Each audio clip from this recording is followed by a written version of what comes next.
Welcome to another episode of Unboxing Entrepreneurship. A large part of what an entrepreneur does comes from the right mindset. It is critical to have the right mindset to achieve success. Today, I'm talking to Naveen Lakkur, the founder of Institute of Inspiring Innovation. And we're going to talk about the 5 things required to have the right mindset for a business leader. Let's get right into it.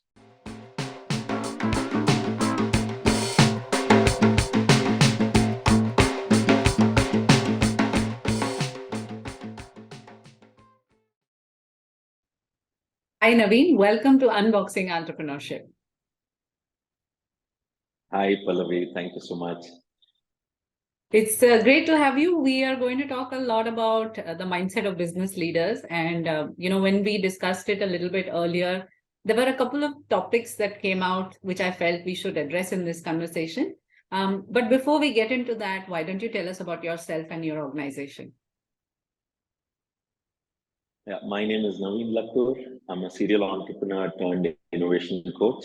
I'm the founder of Institute of Inspiring Innovation, and I play the role of the Chief Innovation Coach, where I mentor and I conduct training programs. And many of our programs are very unique and designed based on, some of them based on the books that I've authored.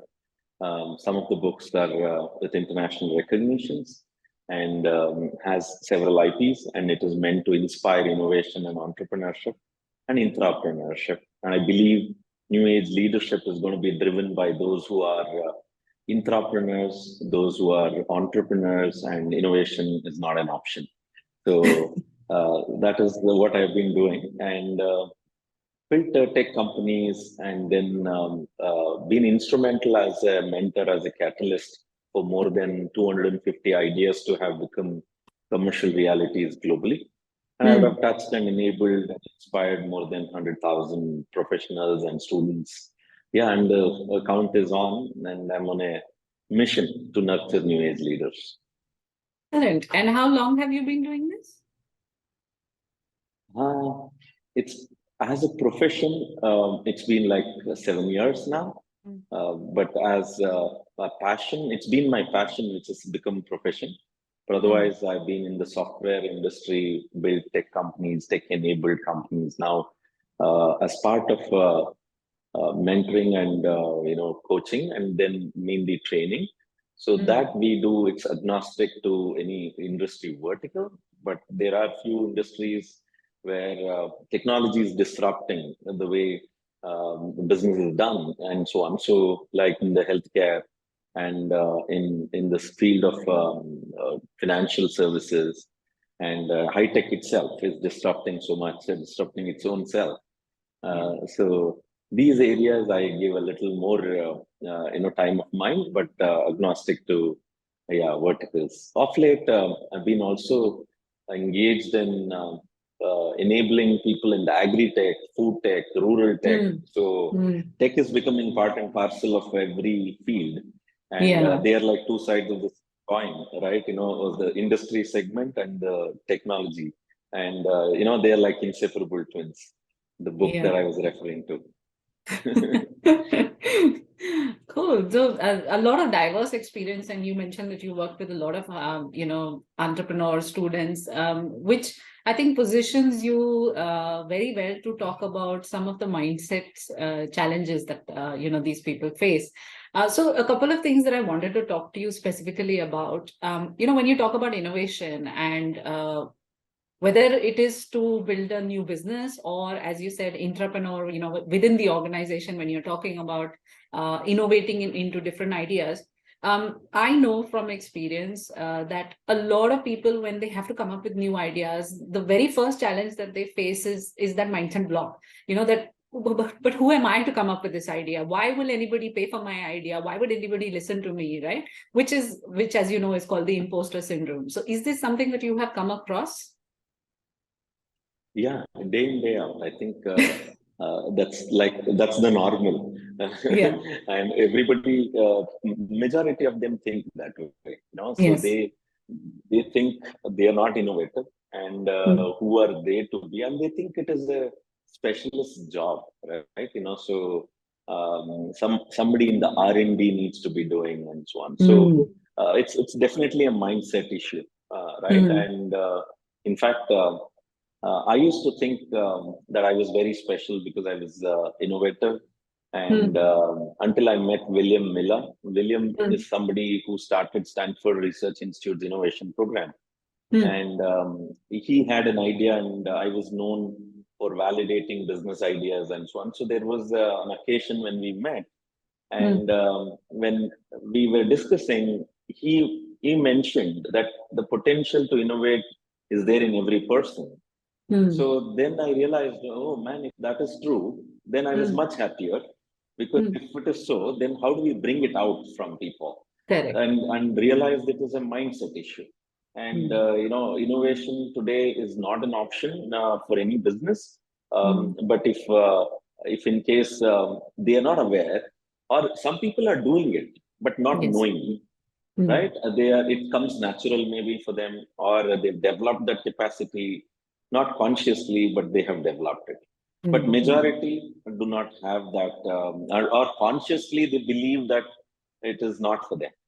Or it is for somebody else's specialty, and they are only the consumer of it, right? So that's again a major mindset. And today, if I'm doing what I'm doing, it's also one of the triggers is that conversation when William Miller said that potential to innovate is there in every person. So then I'm on that mission now. How do we bring that out? How do we help build competency? How do we consciously develop in such a way that it's going to make a difference, right? And innovation by itself could be dangerous. So unless and until you can bring human values to the forefront, how is it going to help? Is the innovation going to be meaningful and purposeful? So for that, it has to be developed consciously, and which is where, again, as Inseparable Twins, the very first chapter in the book Inseparable Twins is values and innovation. And every business needs to bring this. This is again a mindset issue. Well, majority of them think values means philanthropic philosophy, and innovation is capitalistic. It is about growth. It is about disruption. And but the secret is that, can we develop this mindset such that these two come together? And when they come together, you unleash new power. Your innovations are meaningful. It is purposeful. People want to pay for it. You don't even have to think, is it going to be useful? Who wants to use it? Because it is already value centered, and it means people centric, and it is customer centric, and the design thinking philosophy automatically comes in. So that empathy. Right, so these are few leadership qualities which are required, and the art of bringing them together. Right? Yeah. Otherwise, they are whole and complete by themselves. But if we can bring them together, they unleash new power. Awesome. So you mentioned values as being an important part of any innovation, because innovation by itself could be something that doesn't actually add any value. Is there anything else that you would want entrepreneurs and entrepreneurs to think about when they have an idea that could potentially be implemented? What are the other aspects that they can think about? Yeah. So I think overall, I would rate 5 of them as very important. Many, but pick 5. Yeah. Okay. For business leaders, right? So businesses and business person or an entrepreneur could be there. But if they have to become business leaders, then these 5 probably would play an important role. The number one is, how do you have a purpose which is beyond profit? Yes. Purpose beyond profit. Profits are important for business, but if you have a larger purpose, and if your business is driven based on that purpose, I think amazing things are possible. And that is where people would shine, and they would grow as business leaders, right? So, and business itself is meant for sustainability, right? So ensure that it is serving its purpose, and sustenance happening, and profit is an important aspect. But the purpose itself is limited to profit, then it's very hard for them to grow and to be even known, right? Because your motive is just the profit. which is required, but that is the bare minimum. Right. So if there is a stronger purpose, then amazing. It makes a huge difference. The other, I would say, is as a business leader and the kind of a mindset these business leaders have demonstrated is the power of vision. The vision itself, and every business would have entrepreneurial venture or entrepreneurial initiatives would have the mission and the vision. But we don't even know how to use it. And actually, they are very strategic tools. It's again a mindset. It's become a lingo and an important piece. And so we just craft something, don't even craft something. Sometimes we don't know the distinction between those two, right? And it's the mission is as simple as that what we do. And vision is something where we want to get to. And vision plays an important role because for business leaders, it is that vision. In the vision is where the people are getting enrolled into. And they associate with you, be it the idea, and all of it is because of that vision. It's the future state, right? So powerful leaders, business leaders, they know how to use this, and it's a mindset. Again, mindset, but if we know how to use it, it's a very powerful mindset on the positive side, right? So I paid a very big price to know the distinction between sight and vision. So take a guess. What is there a difference between sight and vision? Between sight and vision, what do you think? Well, sight could be something that you can see, and vision would be, you may not need to see it, but it could be something that you imagine that you would see in a few years, or what you look forward to, I guess. That's what I would define it as. Yes, wonderful. Fantastic. It is very true. And actually, no big deal, because I had already revealed the vision and the power of vision and so on. So I should have actually asked this question a little earlier, before I said the importance of vision, right? The mindset. Made it very easy for you. But then I'm sure your audience are also going to be happy that they got the cue and they got the response from you, right? So when I actually didn't know this distinction, and it used to be like synonym. Even now, majority of them use that as replace one with the other. It still conveys the message, because based on the context you understand. But you go deeper, you understand the distinction. This again happened because of this another conversation where William and myself were talking, and there was this concept of vision in some context that I was mentioning. And William asked me this difference between sight and vision. And, it struck me, like it hit me like a jolt. And, I started thinking so much about it. And the more I thought, the deeper it went. And then I realized sight is something which is definite in shape, size, color, distance at any given point in time. And vision has no boundaries. And you can see somebody from inside. And it is the future state, right? Of the future that you are able to see it and visualize, the way you said, right? And to me, when I said, I paid a big price to know the difference between sight and vision, because I met with a freak accident, lost both my eyes. I was blind for a period with many surgeries, and this is all bonus life. And now, if you'd ask me my introduction now with somebody who understands, knows me a bit, is Naveen Lakkur is a person with limited sight and unlimited vision given by God. That is who I am. And this vision, every product needs vision. Every entrepreneurial initiative needs vision. Every entrepreneurial venture needs vision. Every leader needs vision, and every enterprise needs vision, right? So vision is such a powerful thing, and that is when people have it as a statement, which is an inspiration for people to relate to, associate, and be part of that journey, right? So that is where I think it is a mindset. and business leaders know how to actually bring vision as one of their strategic tool, and Yeah. they use it very, very effectively, right? So Hmm. vision, yeah. So the other two aspects is innovation is the one that I use. Business leaders, they have this mindset of making it as a daily ritual. Yeah. So, yeah, and they know that it's required and essential, and even for their survival. They don't do Hmm. it for fashion.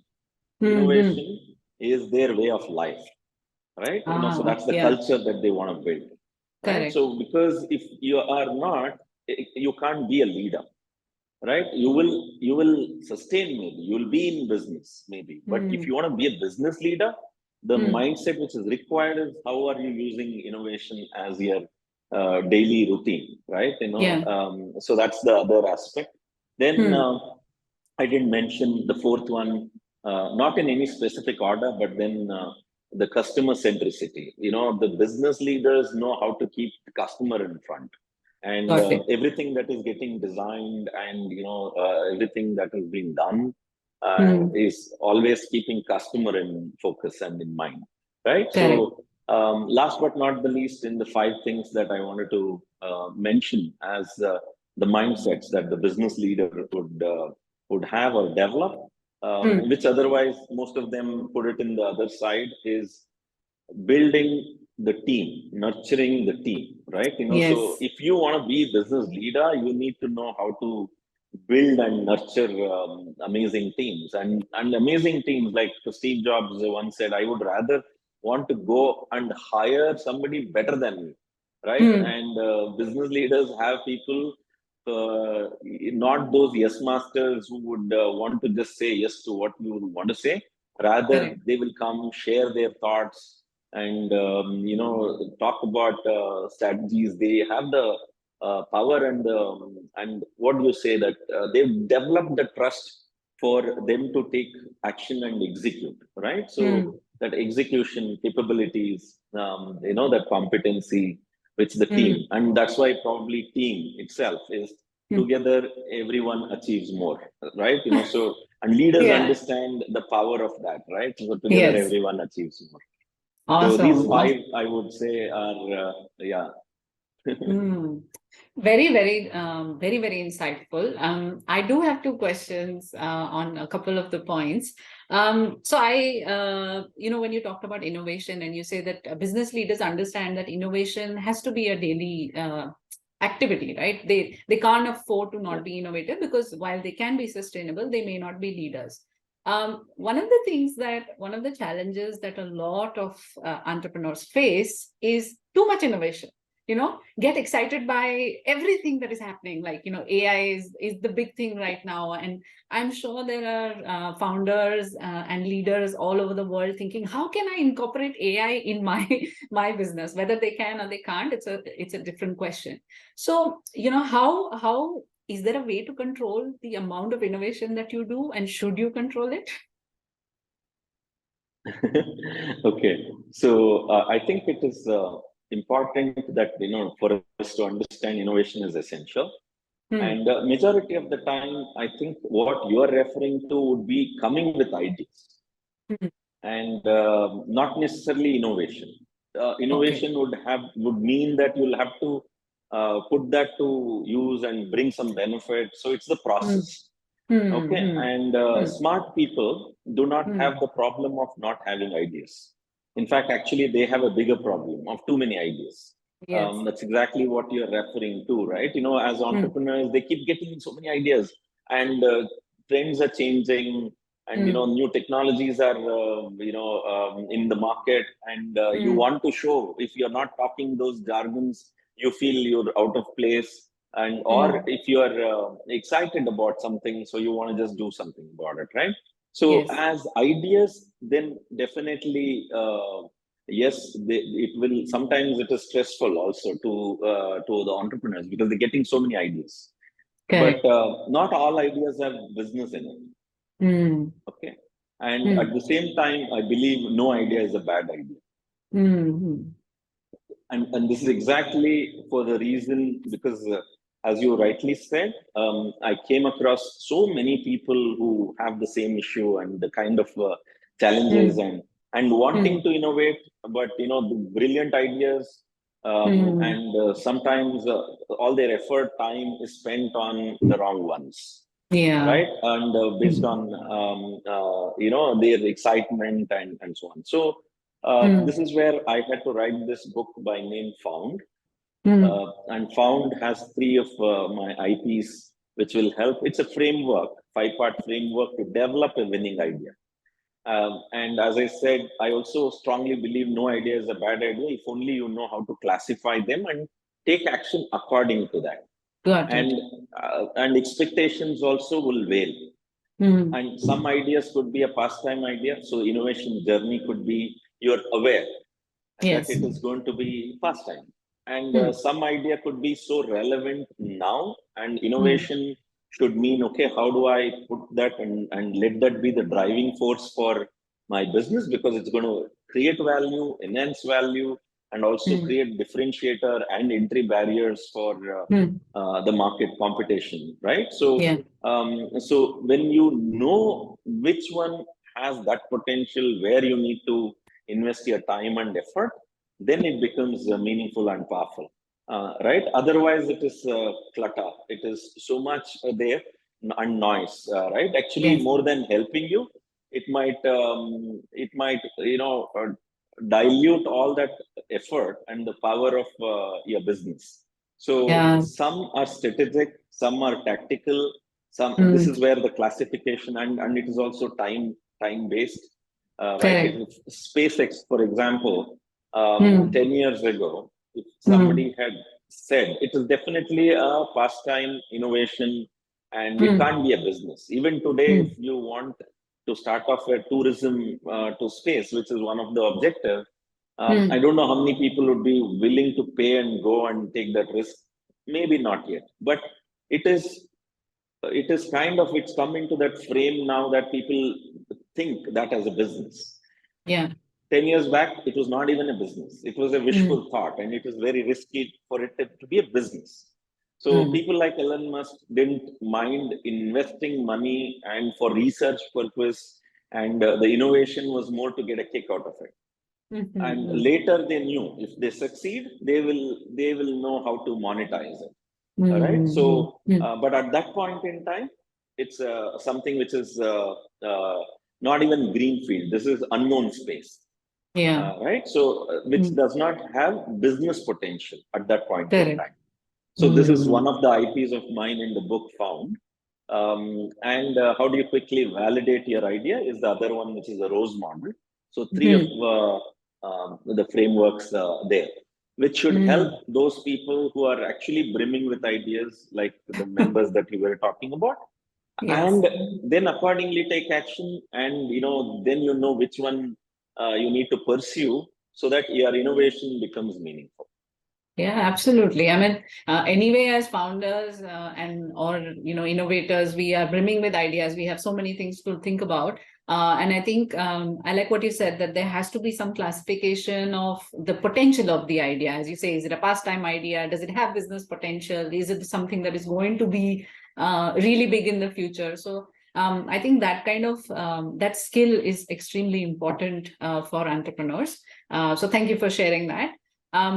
My last question to you, when you talked about building the team, and again, something that people really struggle with, even if you have a vision, you've shared it with people who are now as committed to your vision as you. At the end of the day, it was your vision, right? So to get people involved is not the same thing as making them feel involved.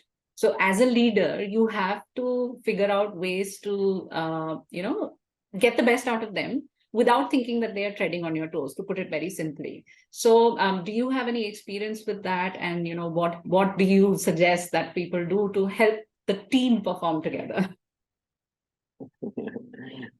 Actually, this is the toughest one, and the question is also very tough for the Yeah. simple reason there's no one answer which can fit everybody, right? Yes. So, but it depends on person to person. But Mm. as you said, if I have to be building a team, what I would Yes. look for business leadership, the mindset which is required is one, common vision, Mm. and but complementing skills. Okay, Yes. so Mm. usually you get attracted to the same kind of behavior and the skill and so on. So you feel comfortable with them. But Yes. actually, in the long run, for the purpose of this business, it might not be suitable, right? What you Correct. need is complementing skill, but the Mm. values being common, vision being shared, and Mm. the zeal being there to learn, right? And as a leader, one of the key things which is going to be very different from person to person, because every Mm. person is unique, Yeah. and if only we learn the art of how are we going to leverage on their strengths, and so that's the key for a leader. So it has to be, the game has to be played based on their strengths. Yeah. At the same time, can we create opportunities for them? So opportunities is the other thing, and then there are very different styles that each Yes. person would come with, and it is the Mm. expectation issue. So I had one experience of once I we got this idea, and we wanted to, if that works, wanted to make it as a entrepreneurial venture. So Mhm. I called the team, and this was in a tech company, but this is idea we felt should be an independent one. So Mm. so I called the team, and we were all talking, and then we shared, hey, this is the objective, this is what we want to do, and one of Mm. them got super excited about it, and I knew he's a very committed person, and he came and he said, I want to say. I said, okay, why don't you bring a business plan? Mm. And then yeah, so 2 days went, 1 week went, then I asked, a business plan, yeah, I'm making one. So Mm. 1 month went, it did not come, Mm. Mm. and another month went, almost 3 months, and nothing. Mm. So I was not sure whether this person is really interested or not, for the sake of Okay. saying, did he say, and Mm. so on. So actually, one of the program that I do is out of the box thinking, where Mm. we that's the largest or highest highly used phrase during the appraisal time, that you need to be thinking out of the box. Nobody Yes. says what it means and how do you think out of the box, right? So, Mm. Mm. and this is based on the psychometric analysis on styles of thinking, is Mm. what I've designed this program, and Mm. this came handy to me. Mm. Actually, what happened is, one day finally I gave an ultimatum saying, hey, if you're not interested, then let me know. Mm. Otherwise, we'll find somebody else. Yeah. No, he said, no, I'm very interested. So he Mm. came back, he presented, Mm. and nothing concrete was there. Then I was not sure again, right? Mm. So I Mm. said, what do we do? And Yeah. then I realized, when I was thinking, his style is yet in business plan, right?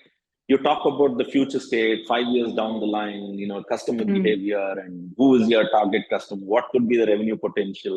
All of these Mm. is what we are talking. But for him, his style of thinking is now action, right? And Oh, yeah. for him, all the questions were very stressful. Mm. Then I realized, so in the next day meeting, I called him. I said, "Hey, Mm. don't worry. It's all BS.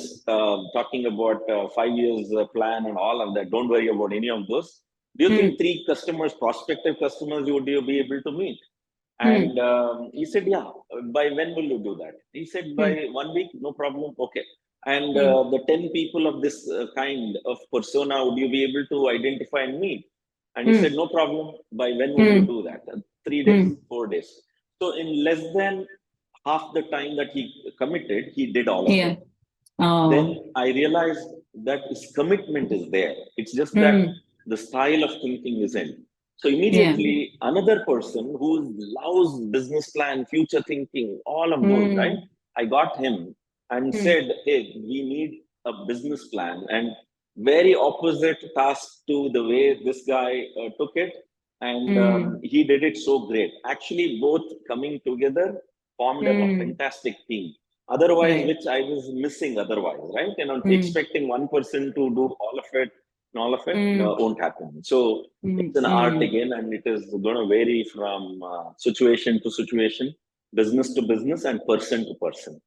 Yeah, But absolutely. team as a team is not an option again. So it has to be done and developed. Yeah, yeah. I can tell you that as a business leader, it is something that I constantly tell myself that there is a reason why I am building a team, and it's not just for execution. They bring their own they bring their own input, they bring their own skills, they bring their own style of working, and I think it's important to consider that, especially when you're building a founding team. I think it is very, very Yes, important to consider the team as a unit that is contributing towards the success of yes, the business. And I believe that as leaders, perhaps the most important thing is for us to be open and to create those opportunities yes. for the people working with us. So that was really helpful for me. I mean, that brings us to the end of this conversation. Is there anything else that you would like to leave the viewers with? No, it's absolutely fun. The journey is the reward. That is what I want Yeah, to say. yeah, That if we have to, as business leaders, it's not the end results; it's the journey that we need to enjoy correct. and learn from it, right? So Yeah, the more we do, and the better it is going to become. So yeah. enjoy this journey. Absolutely. And thank you so much for coming on the show and giving us a lot of great inputs. I wish you all the best. Thank you so much, Pallavi.